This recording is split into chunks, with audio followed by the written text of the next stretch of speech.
Mr. Deedat, I must admit that you know the scriptures very well, but you don't understand them.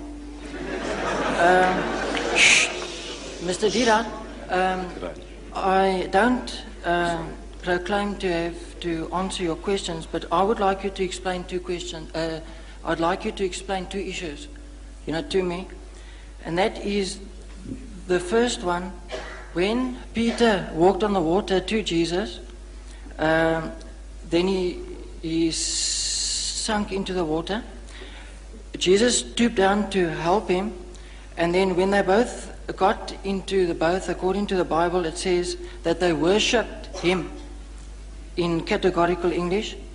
You, on previous lectures recently, said and explained it away that Thomas exclaimed, "Oh, my Lord and my God," in a way of getting a fright. But in a case like that, I'm sure that Jesus would have rebuked him, knowing the law of the commandments, don't take the name of your God in vain, because that would be clearly taking God's name in vain. Would you kindly just explain it to me? There was nothing about Peter worshipping Jesus. You see, this worship, this word worship, you open your new Bible now, New Bible, you'll find a different word for worship. You'll open the RSV, you'll find a different word for worship. You see?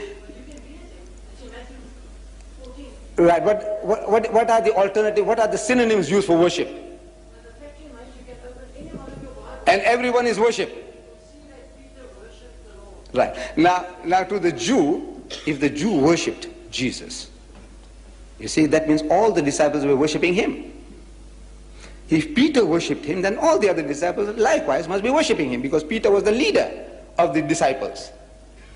But we find nowhere the disciples ever prostrating before Jesus at any time. The 11 or the 12 worshipping him. Worshipping him means that you are our God. You see, this word worship, you ask the Roman Catholic. Look, they have a good knowledge of the scriptures. They claim an unbroken chain of popes from 1 Peter to today. Now you ask them how many types of worships are there, and they'll tell you there are 3 different types of worship. Right? You say about your sweetheart, your fiancée, I worship her. But when you say you worship her, you mean you love her extremely, beyond measure, but you're not taking her for a goddess. Look, this is an expression we use commonly. It says, you're worshipping the guy. It says, money my God, woman my guide, says the Frenchman. We say you are worshipping money, you're worshipping women. But you don't say, money is my God, or you don't say, woman is my God. But you use the word worship. Worship is an extreme form of love. He must have been very much humiliated, and in lovingness, he must have embraced the man, which, according to your King James Version, has used the word worship. But now, if he was worshipped as God, that would be something. He said, no, look, he is our God. Then he must say so. Then we say, look, they were all worshipping him.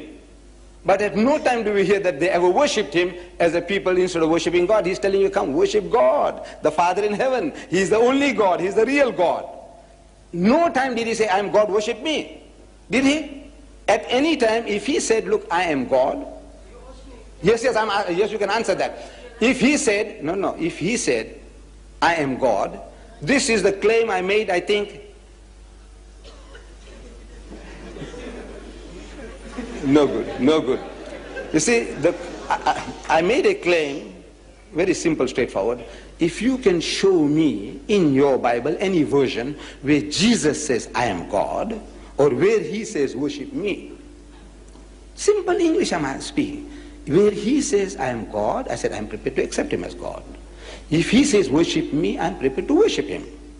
He must say, not Peter, not James, not Paul. He must say, I am God. He must say, worship me. Because if he is God, my salvation depends upon that. And I don't want to go to hell. I want to follow him. Now that is just, may I interject you there? That's the very point of issue there. Now, you are describing mannerisms of worshipping where the Bible doesn't elaborate on it all. Jesus does. But the fact remains is the disciples worshipped him in the boat. And he allowed it. And that's all it says. Jesus showed you how to worship. In the Garden of Gethsemane, If you remember, he said he went a little further and fell on his face and prayed to God. Yes, Didn't he? I set you an all example. due respect is, you are reading words into the Bible. You find that verse in Matthew's. And he went a little further. Except the fact that he dropped down on his face Right. and so on. So but that makes no eyes. The fact remains The his Jews, disciples the did Jews. worship him. No, how did the Jews worship? Look, if you want to know the Muslims how they worship, you go to the mosque. Go to the mosque and see how they worship. You see, Allahu Akbar, they stand, they read chapters and verses, they go into semi-bend position, they get up, they go down to the ground, touching the forehead onto the earth. This is how the Muslims worship, right? So if I said, look, this chairman or the people worship Deedat, meaning that they loved him with exceeding love. Right. But now you say worship. Now, if the people have a wrong idea, they say, look, what did they do? Did they make ablution and come? And did they fall down prostrate before Mr. Deedat? He says, no. He said, what do you mean they worshipped him? He said, no. Oh man, they were gone mad after him. Now, that's quite a different thing. You see, now you are using a word and you are explaining something else figuratively. But that's exactly what you are doing now. No, I'm not doing that. Jesus Christ and all the prophets, they had a form of worship, the Jews, which you are not following, you don't know. Look, and Abraham fell on his face and prayed to God. And Moses and Aaron fell on their faces and prayed to God. And Joshua fell on his face and prayed to God. And Jesus fell on his face and prayed to God.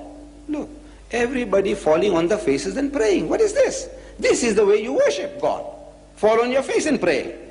The Pope, wherever he goes, he kisses the ground. He makes the prostration, as the Muslim does. See, maybe, I don't know, he's communing with the soil or what, I don't know. But he's doing exactly as a Muslim does. Then you might say he's worshipping the ground. He goes to Nigeria, he worships the ground there. He goes to Poland, he worships the ground there. No, he's not worshipping.